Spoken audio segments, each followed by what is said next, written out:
You're listening to the Hella Well with Danielle show, a podcast taking women of color on a journey exploring all things wellness and travel related. We're all about showing you how to put on your oxygen mask first and creating lasting self-care habits that will free you to travel the world and live the life you truly desire, and not one you have to fake loving. I'm your host, Danielle Washington. Now let's buckle up and start this journey.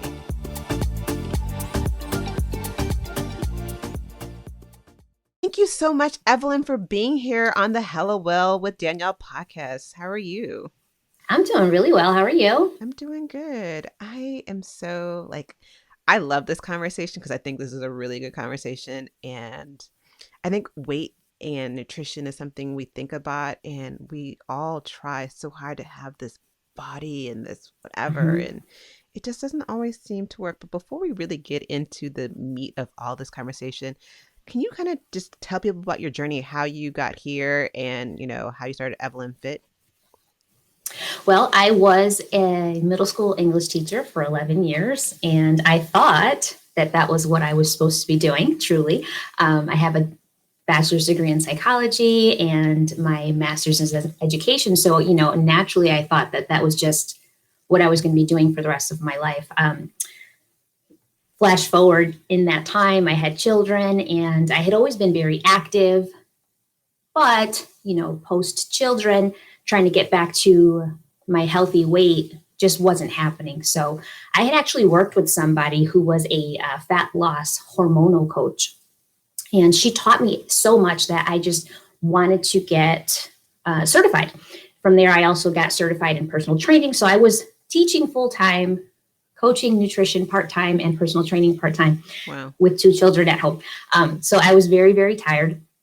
Not realizing that even though I learned so much about, the science behind what was happening with my body, I had not changed my mindset at all. So even though I had this wealth of information, I didn't have any habit change. I didn't have long-lasting change. I was still kind of, on a semi-diet, basically. Years and years later, I'm realizing that something's got to give, because this isn't sustainable to constantly question everything I put in my mouth, to constantly question every time I'm going to a party or a picnic and I don't want to eat what's there. Let me try to have a shake before, or, just almost obsessive, knowing the health behind it, but still not being in tune with myself. And that's when I started my mindset journey and never looked back from there, because literally reconnecting with my own needs, pairing that with, the science information changes everything. And you bring up such a good point. I'll be the first one to admit I've never really been on a diet. Okay. I see food and I eat what I like. And I remember being in college, we had to take this nutrition class. My college had some crazy things. So we had these requirements, and that was one of the requirements.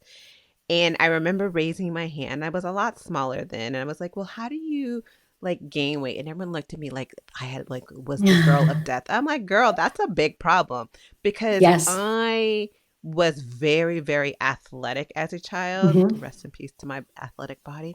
Yeah. And so I ran track. I played soccer year round. And so I was really muscular. I had these thick thighs, but I was so skinny everywhere else. But, I have a lot of friends who diet and whatever. And so I do understand the pain. So I really want to get into let's jump into the question everyone is asking. I know all my friends who have tried Weight Watchers, the keto diet, everything under the sun, and it's just not working for them. What are they doing wrong, or what are they missing? Oh, okay. So there's so much to this question. And I also have done the Atkins, the Weight Watchers. I've done this program with shakes and fasted for 24 hours at a time, which every one of those diets can bring you some success in the short term.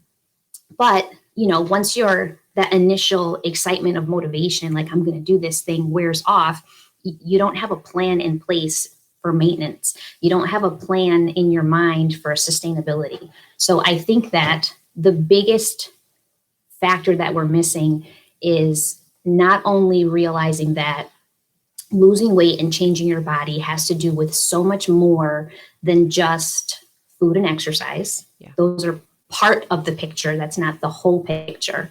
And our intuition. So a part of it is that dieting has kind of made us dumber in the sense that we have no idea what we want or need because we're so dependent on these rules. If it's Weight Watchers, we are completely connected to counting these points or, making sure that we reach or don't go over our maximum for the day.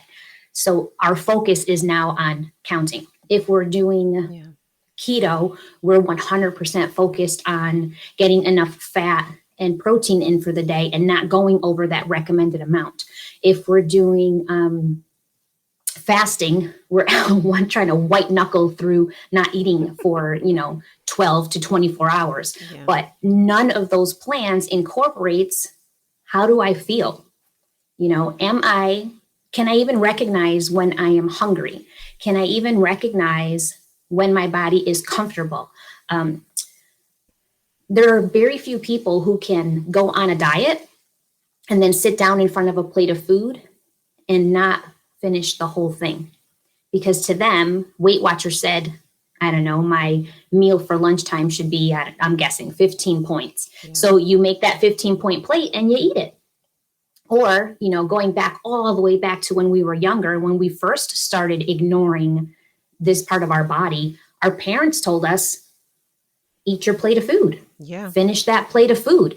And again, that's where it started. It really started there. If you think back to being an infant, I with both my daughters, bottle time, or I actually breastfed. So when it was time to feed them, they would literally turn their faces when they were done eating. So naturally, your primal instinct is, I'm comfortable, I'm done. I mean, I would literally have them on my breast and they would turn their face and they're done. So, it's not that we don't know what we're doing. It's that along the line, we were taught to ignore what we felt in the name of something else, whether it be your parents' rules or whatever diet it is that you're following. Yeah. And I think. Okay. You make it such a good point because I think back to my childhood.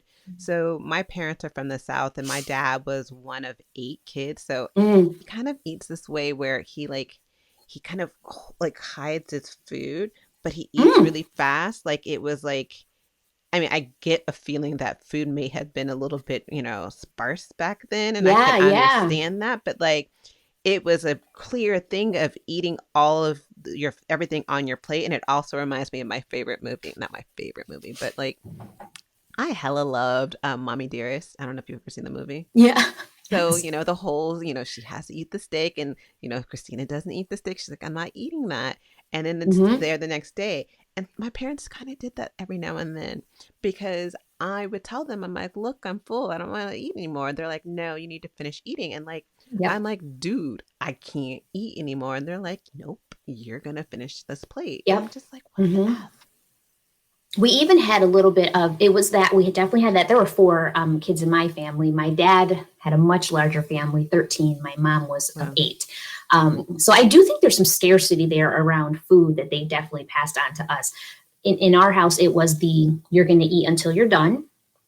Also, I felt like another thing that kind of interfered with our own thought processes is that whole, you can't have dessert until you finish your meal. So dessert almost feels like something you have to earn, instead of just something that you can enjoy.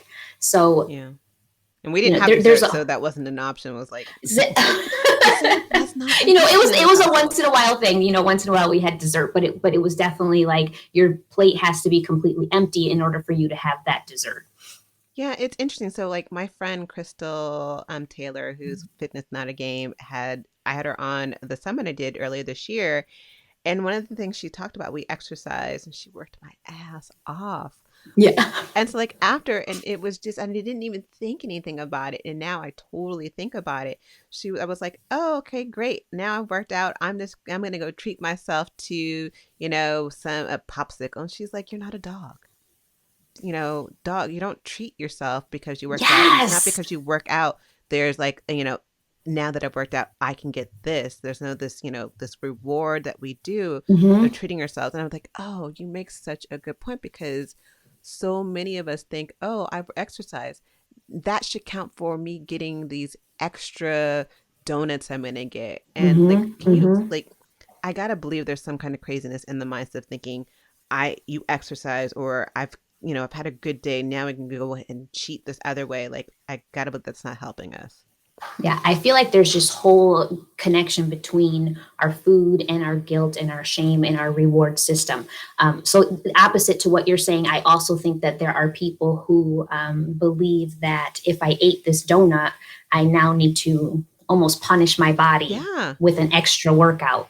Um, and again, I think that just has to do with being completely disconnected. Your signals are totally crossed. Like our relationship with food is one that brings a lot of negativity and shame and guilt. And really, if you go down to the minimum, our basics here, food is meant for survival. So, if, for instance, I forgot to eat breakfast and I'm rushing to go to work, and when I get to work, there are donuts on the table.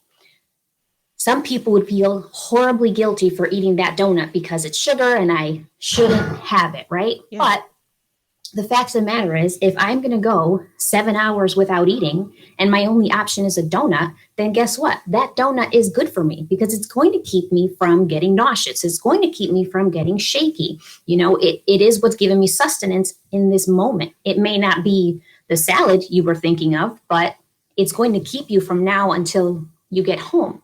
So I feel like some of this has to come with us letting go of the control over Yeah. food and just being able to enjoy it, especially in small increments. That's why I think it's so important for us to be able to do things like, if you're a chocolate fanatic, then have a little chocolate every single day. It feels less of an emergency. You don't have to binge on it on Saturday because you're allowed to have it whenever you want. And I feel like it takes some of that control away from the food and puts it back on you. I can have this whenever I want. Therefore, this thing is not bad. It's just something that I enjoy. I love that. And it's not having this all or nothing mentality. You can have your cake literally, Literally. literally, and still be able to keep off the weight. But, I'm assuming, listening to you, it's not just about exercising and food. It seems like there's something else that we're missing, because the diet industry is so huge and it's not Yes. going away anytime soon. Like, do these work, and do you need to do something in addition to dieting and exercising? So I think that the very first step is to tell yourself that you can absolutely enjoy food and enjoy life and know that you can change your body. It just won't be overnight. You have to be in it for the long run. So, trying a diet might bring you results in the next 2 weeks, but when you fall off of your diet, you're going to gain that weight back and then some. Yeah. If you can start making small changes daily, and I mean not taking things away from yourself, but adding things in, extra water, extra fiber, extra walks, Hmm. add things in, those habits are going to stick around forever, as opposed to saying, I'm going to cut out all carbs and sugar and lose 20 pounds by the end of the month. Um, that being said, so your nutrition should be balanced. Exercise, depending on your goals, can be heavy lifting, high intensity intervals if you're looking for that lean muscle physique. But if you're simply looking to lean out, have a stronger cardiovascular system, walking where it's at. You're going to Oh. lose weight by doing leisure walks. And the reason that happens is because of our cortisol. So cortisol is a hormone that's secreted by our adrenal glands, and it kind of gets a bad rap for being the stress hormone Yeah, and the fight the or flight. fat. Yes, fight or flight, exactly. A lot of people call it the fat storing hormone, and it can become the fat storing hormone if it's elevated for too long. But in the right circumstances, when our insulin levels are neutralized, when we're getting enough sleep, when we are controlling our stress, when we are having enough water intake, when our nutrition is balanced, and when we're getting movement in, cortisol is actually our friend. It is what helps us wake up in the morning ready to go. It is what signals our brain to react when something is happening. You know, that if you figure, if you've ever been fearful of something and your body kind of feels heightened and a little bit uptight, that's your cortisol that actually just kicked in. So cortisol is our friend, but we kind of make it our enemy by creating an environment that forces it to store fat. And what I mean by that is, Yeah, I was gonna ask you, how are we messing up our yes, cortisol and it's our we're friend? doing Like, it how are we being a ourselves. bad friend to cortisol? How can we be a better friend to cortisol? So you want to be very friendly with your cortisol. You want to make sure that you are getting ample sleep, first of all. So your cortisol levels are at its lowest when your body is falling asleep, and it will stay low during your sleep and spike up when you wake up. Now, it being low and neutral will also force your insulin to become neutral, which means your body is actually in a fat burning state. Okay. Now, when we are exhausted, our body feels that stress, right? So now our cortisol levels are elevated all day long. Now, if you make this connection, your cortisol level is up, your body is tired. Now you are less inclined to want to get any movement in. You are more inclined to crave sugary, heavier starch foods, and your body feels stress. So if we're talking about the 5 most important aspects for health, and I call them my 5 pillars of health. Okay. It is sleep, which I think takes precedence to everything else. Stress, we cannot eliminate it, but we can find ways to change our reactions. Okay. Your water, everything in your body functions off of water. And, you know, you don't have to follow that old rule that says drink 8-ounce glasses of water during the day. You literally just have to aim for half of your body weight in ounces. You know, if you are a 150-pound woman, you're aiming for 75 ounces in water. Aiming for it doesn't have to be perfect. What you don't want to do is let yourself feel thirsty.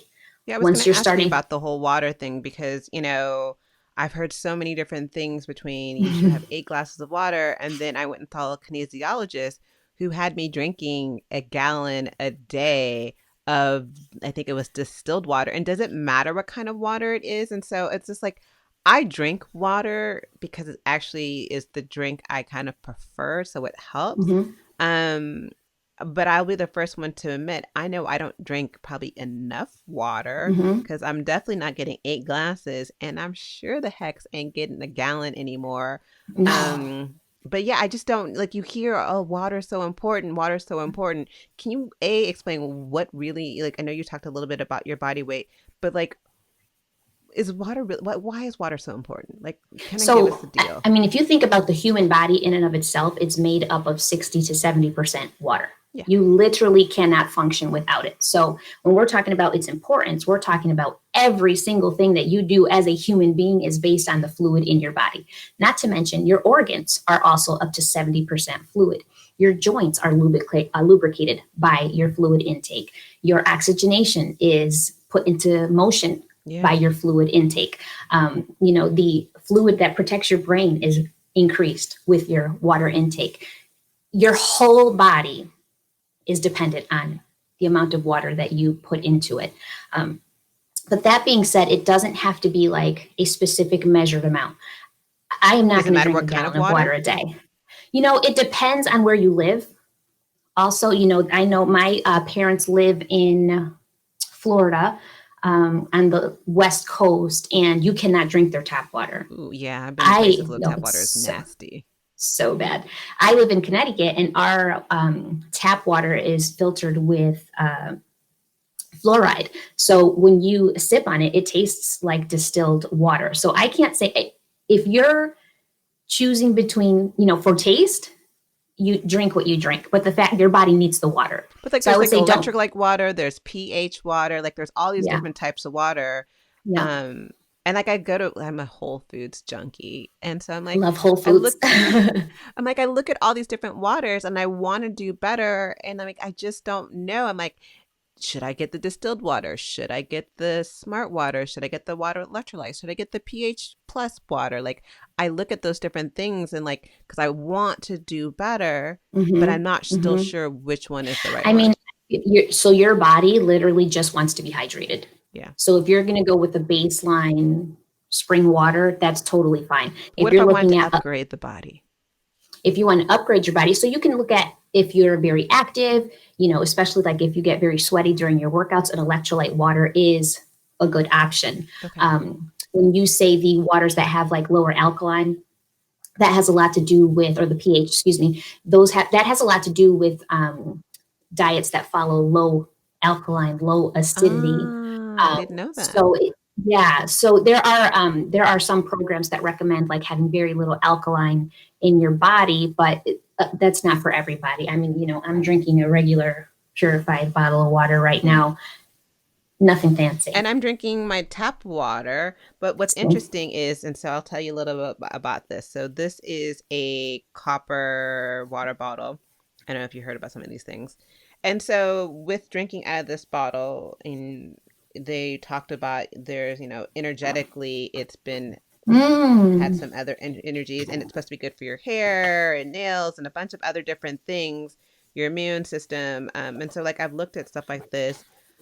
I know other people who have like bottles of waters that have crystals in it, and I like the fact that it has a little bit of something to it. And so I can't put anything in it. Like I can't put like lemon juice or like chia seeds. Like I remember reading by someone saying having lemon juice, no lime juice, and chia seeds was really good for detoxing your body.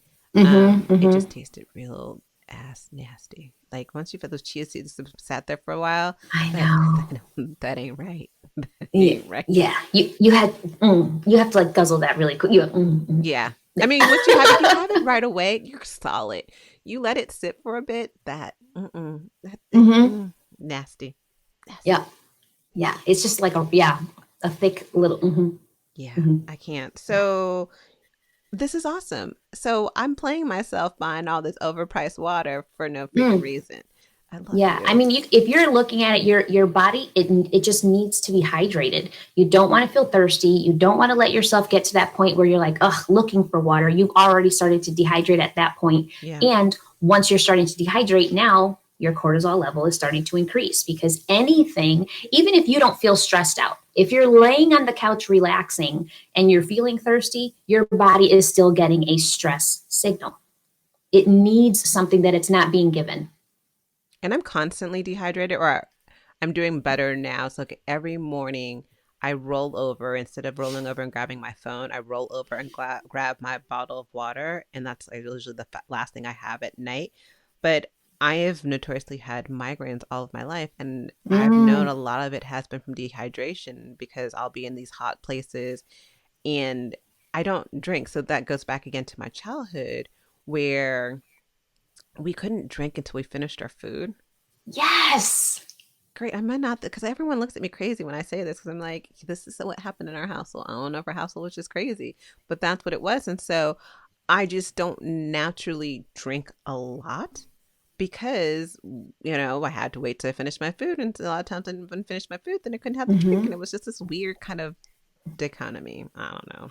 We had that same thing. You'd have a drink served, but it was supposed to be for when your meal was Yeah, finished. what's up with And that?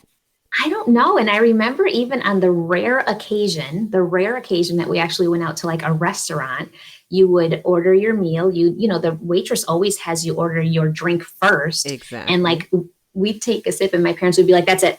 Now save the rest until dinner's over. I think that all just kind of boils back to that scarcity around the food. Like, don't fill yourself up because you're going to be hungry if you don't finish that plate. Where, I feel like the lesson has to be, even if you don't finish that plate of food, you can save it and eat it later when you're actually hungry. Yes. You can just put it away. And I feel like when you know better, then you do better. I know for my daughters, I did find myself when my oldest was like 2 or 3, I would say to her, you have to eat your dinner or you can't have that dessert. And I caught myself saying, like, why am I putting that in her head? Why am I making it seem like dessert is a reward? Yeah. Because eventually she will start connecting that with other rewards. So our conversations have just changed completely. I serve a small portion of dinner and I let them know, if your belly's still hungry, there's more food. If your belly is full, stop eating. We can just put it away and you can finish it later. No big deal. But if you look at Americans, I'm not saying this is your family, but like I lived in Italy for 2 years. Hmm. And then coming back here, I'm like, these plates are freaking hella big. Like they're like Yes. piled on, piled on, piled on food. Or if you look at, you go to, cousin June's barbecue and everyone has these like paper plates and they're putting everything under the sun on it. And it's like, and then when you have the mentality of we have to eat everything in Yep. addition to that, like we just overeat. Like, Mm-hmm. is there something behind that with Americans, or is it just this is our culture and this is how we do it? I feel like as time has gone on, it just gets more and more and more. If you like everything, I feel like as a society, we want bigger and better everything. Yeah. Bigger house, better car, bigger jobs, bigger bank accounts, Want to bigger supersize everything in our meals. life. We're the Yeah, supersized country. everything. Supersize everything. Yeah, and so much that if you don't follow that mentality, you get a little bit of judgment against you. You know, I'll go to a picnic and I'm comfortable having a burger and like a side salad, and I'm going to stop when my stomach is comfortable. I don't want to have that overly full feeling The because then ice. I don't want to move around and I don't want to interact with anybody. You know, I'm uncomfortable and I just want to go to sleep. But so the comments will come, oh, you're eating like a bird, or, you know, is that even going to fill you up? And yes, actually it is. Yeah. Actually it is. So like what are like common mistakes that you see people making that you would like if I can get everyone to stop doing these X things, we can be a healthier society. Yeah. Okay. So I think that number one is believing that changing your body has to be all or nothing, because it doesn't. Yeah. You know, you can incorporate healthy meals, you can incorporate some movement, and you can still enjoy foods that are sweet and satisfying without having to feel that guilt. So it doesn't have to be, I'm going to go on a diet and I'm going to take all the joy out of my meals. Yeah. It's not all or nothing. I think another big mistake is that people start immediately cutting out whole food groups. I want to lose weight, so I'm not going to eat bread anymore. So now bread becomes like the villain, and every time you see it, you're focusing on, like, you feel deprived. Yeah. And deprivation is not a motivator. I mean, No, it's it's just not. not. It's not motivating at all. It makes you feel horrible because then you're judging yourself for not being able to control yourself around that food Yeah. that you want. Um, Another mistake I feel like is, I'm going to try this diet because it worked for Danielle. Ah. Yeah.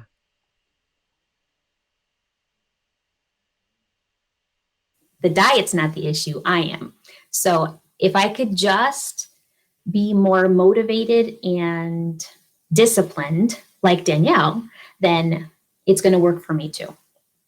Yeah, you Um, see that happening all the time because people are like, "Oh, girl, you should try this. You should try this. This worked for me." And it's the same thing with mhm. hair. It's like we were talking about hair a little bit Yes. earlier. It's like, "Oh, this product was the bomb. It was perfect for me, but it may not work for you." And like our Hmm. bodies are different, our DNAs are different, and it makes logical sense that one diet may work for one and may not work for Hmm. another, and your habits are Hmm. different. Your habits are different, your needs are different, your metabolic makeup is different. Like, you know, just simply this. If I'm in the house with my husband, right? Yeah. And our bodies process completely differently. And it's not just a male female thing. Females process differently too. Me specifically, if I eat something like, I don't know, eggs and bacon with some fruit, I'm comfortable for hours. Where my husband will eat that and he needs some starch. He wants some toast or a roll with his egg sandwich Yeah. because that starch is what makes him feel comfortable. So we can never say eliminate all starches for a better body when you're getting that better body in the name of deprivation and misery around your food. Like if I had to tell my husband you can never eat bread, pasta, or rice again, he'd probably lose his mind. Like, what do you mean? Yeah. You can have something. It definitely makes a difference. Like, I grew up eating, I hella love Mexican food. And then Mm. as an adult, I got adult onset allergies. So I can't eat soy or Ah, corn, which hella sucks. I thought it was a joke. But then I realized when I tried to test myself that, oh, this really is. It feels like I have whiplash with hmm. the worst hangover I've ever had. Yeah, And it's not the yeah, happiest feeling, but I now can't eat corn. And like I don't care about like corn syrup and stuff like products like that, like because I can't have those, but I don't really care for like Coke and all those things. I never drink the stuff in the first place. But some corn tortillas or some tortilla yeah, chips, girl. And so I have to like, yeah, and it's such a struggle when I go to a Mexican restaurant. I'm like, no, please don't put those in the bag because I know I will touch them. yeah. I'm kind of struggling with that recently because I've been off the diet roller coaster for so long and Yeah. just literally eating things that I like. But I've always had this strange discomfort in my stomach when I eat. Yeah. For as long as I can remember. This last year, I've been waking up pain in my hands and swelling. So I finally went to see a naturopath, and he ordered some food allergy testing. And it turns out that I am allergic to so much soy, Yeah. And yeast, it's in everything. yes, gluten, eggs, Eek. seeds, dairy. So I had to do a 3 week elimination where I could literally only eat the things I wasn't allergic to, which is protein, some fruit, and some veggies. No sauces, no oils, because I also don't have a gallbladder. That's a whole other issue. Um, Oh. but let me tell you, in that 3 weeks, I went through that whole dieting roller coaster, that deprivation of like, of course it came from a different mindset. It wasn't Yeah. like I'm depriving myself because I want to lose weight. It's just I want to not be in pain anymore, so I'm going to try this. But that whole feeling of like I'm not even satisfied from my meal, I'm still hungry, I want something else, like just that constant thinking about food. Um, so it just makes you think like how much food has controlled so many parts of my life until this point where now it's Yeah. controlling me in a different sense, but not from losing. The point is that sometimes we're trying all this deprivation in the name of looking better when we're not feeling better, Yeah. you know? Yeah.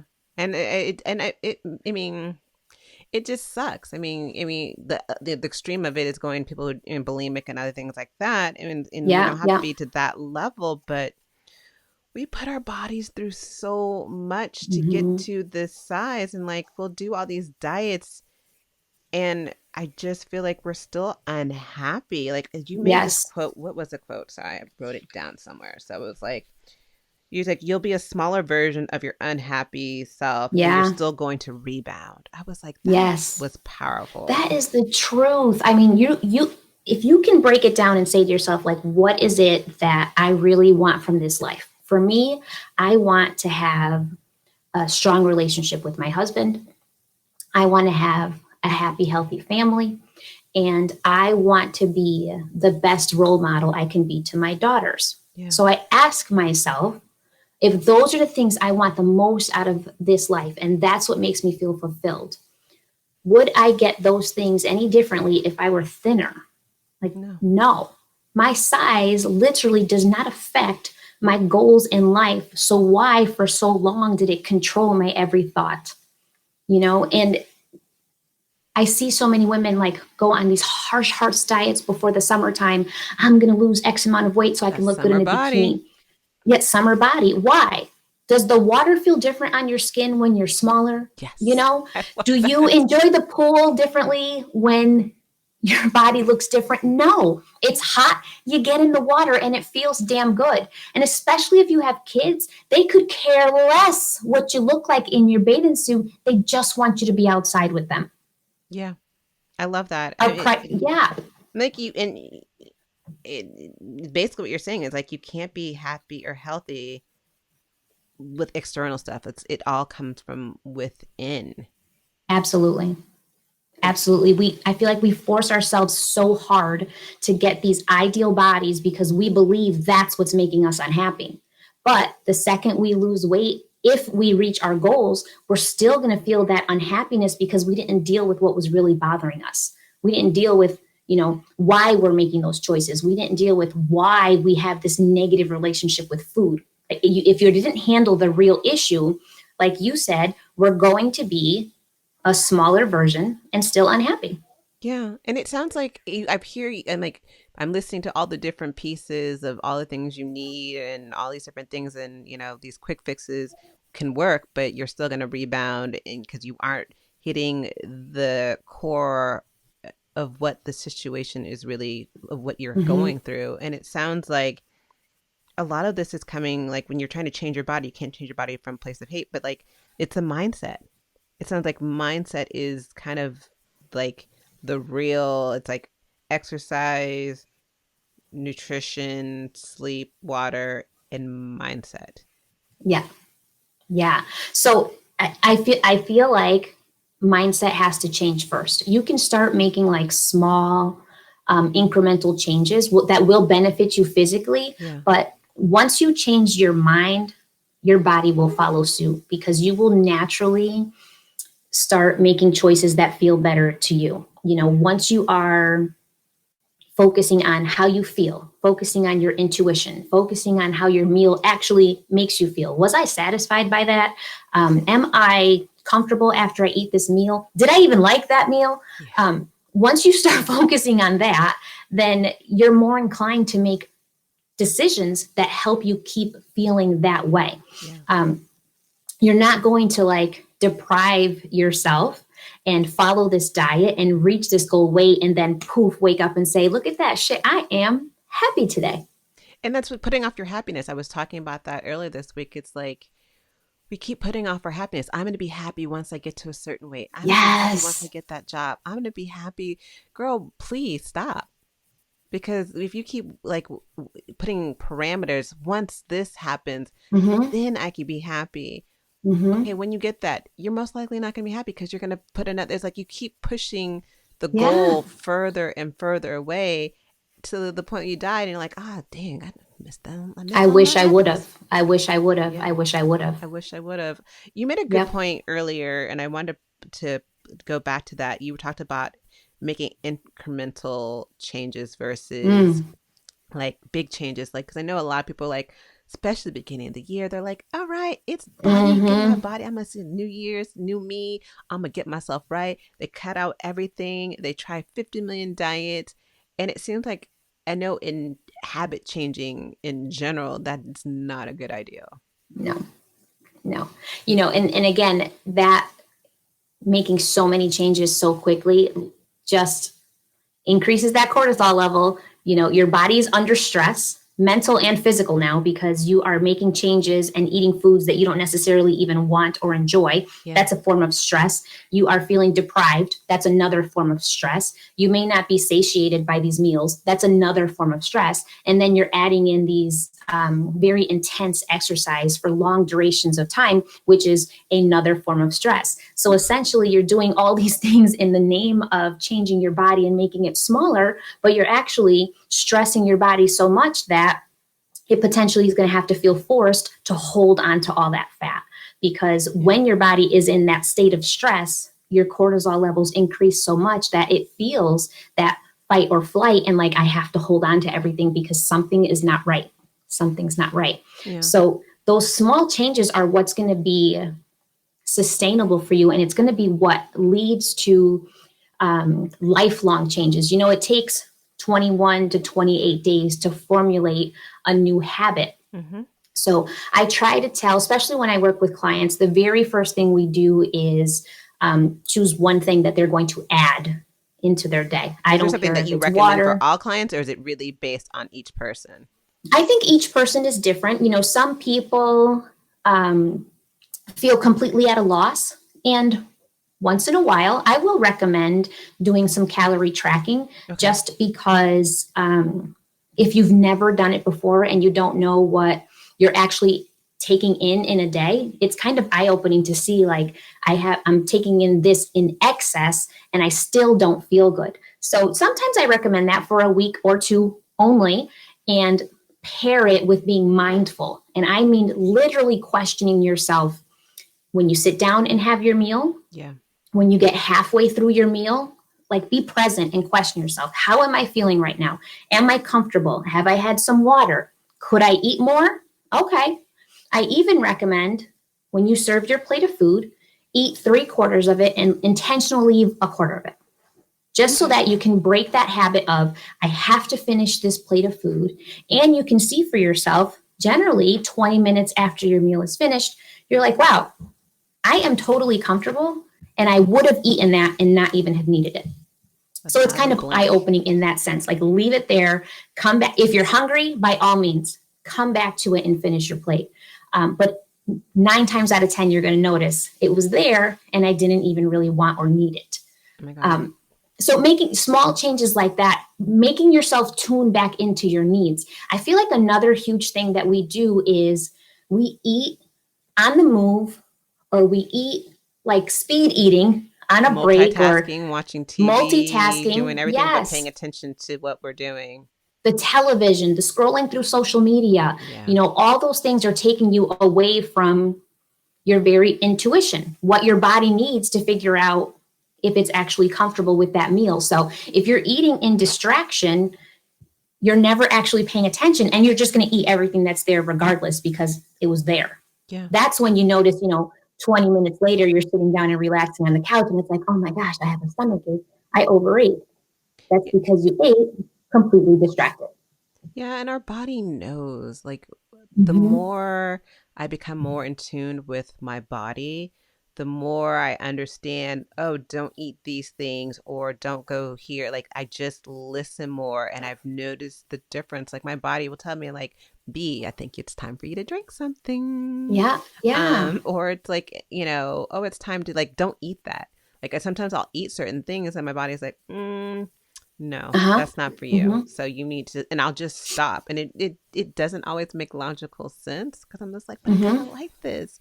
But my Yeah. body will have moments where I'm like, in the times when I don't listen, I'm like, I'll have like upset stomach or something Mm-hmm. else. And so I'm like, so I listen to my body a lot more. Yeah. But like this conversation has been so good. Like I feel like we could go on forever because like Yeah. cortisol and all these other things have been great.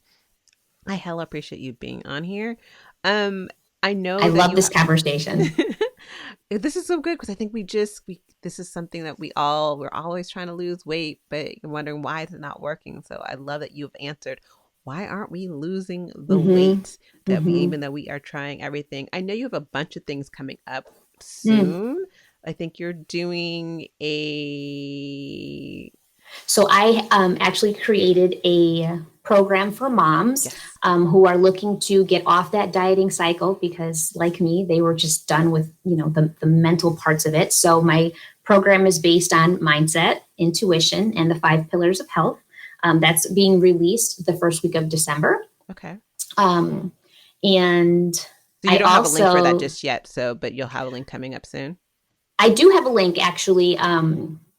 I think I emailed it to you, but I can double check and then and Okay. put it out there. I was going to offer for the first 20 people that signed up $75 off. Okay, So y'all, it would listen to be, that. That's $75 yeah, off. Run and get your body right. yes, The yeah, right way. and not have to ever start over again. That's the key, is to get your mind right, get your intuition in check. There is a nutrition and exercise portion attached to it as well, but really with the intention of you never having to start over again, because the dieting just takes way too much of our mental energy, Okay, way too so we'll much of make it. sure to have that in the show notes. And how can other people find you and follow you like on social media? How can they also support you in any way? So I am at Evelyn LeVasseur Fitness, and that is both on Instagram and Facebook.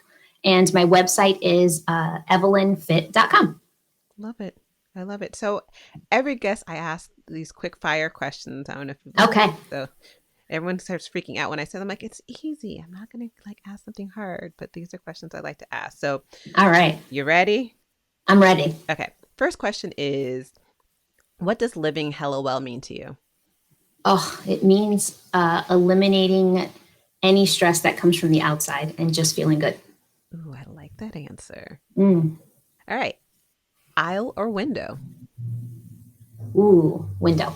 Okay. What is always in your travel bag? A good book, some moisturizer. Don't laugh, I have asthma, so always an inhaler. There's nothing wrong, girl. Um, You're trying to save your life. I gotta save my life. And my phone is always jam packed with music because I have to listen all the time. Now I'm curious, like, what's your go-to song for just Well, it's motivating different. yourself? If I am working out, then I want like some fast paced reggae. If I am doing yard work, I don't know what it is, but I have to listen to some gangster rap. If I am doing I'm housework, gonna then the get these Spanish music weeds, is going. yo. It is. It's like gangster rap outside. I have the Spanish music or some, old school R&B if I'm Yeah, doing housework. Yeah. I hear you. I hear you. Okay, and my last question to you is, what advice would you give to yourself in regards to living, putting on your oxygen mask first and making yourself a priority? If I knew even 15, 10 years ago what I know now, I would tell myself that you promised to be not a good mother, an extraordinary one. And you cannot do that if you're not taking care of you first. And no matter how much you want things to be for your children, they can never be that because you're teaching them to put themselves last by Oh, putting yourself last. I was putting myself last with everything and realizing that when they got older, that's exactly what they would do to themselves because they learned it from me. yeah, we teach them how to treat ourselves. So, oh my God, that's Mm, amazing. Thank you, thank you, thank you, thank you so much for being here. This was such a great episode. If you guys got something out of it, definitely, you know, leave a note in the comments on Facebook and our Facebook group. If you're in our Facebook group, we have the Wellness Revolution for Women of Color Facebook group. If we're on Instagram, just give us some nuggets. If you are talking about Evelyn or what she said, you got something, just let us know. Tag both of us in it so that we know that you've got this information, because this was some very important stuff to, yes, get the mindset right and make some changes. Like, you can tell your future by the habits that you have now. absolutely. So, all right. Absolutely. We'll see you guys next week, and I'll talk to y'all later. Thank you again, Take Evelyn. care. Bye Bye. bye.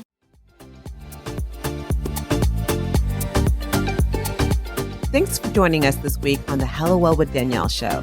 Make sure to visit our website, hellowellwithdanielle.com, where you can subscribe to our show on iTunes, Spotify, and Amazon Music and never miss an episode. Also, you can follow us on social media at Hello Well with Danielle on Facebook and Instagram, and Hello Well Danny on Twitter. And if you hella love the show and got some good nuggets out of it, know that I'm not too proud to ask for you to please leave a rating or review on iTunes so that we can continue to expand our reach and help other women of color. Again, thanks so much for listening, and I hope to see you next week. Ciao.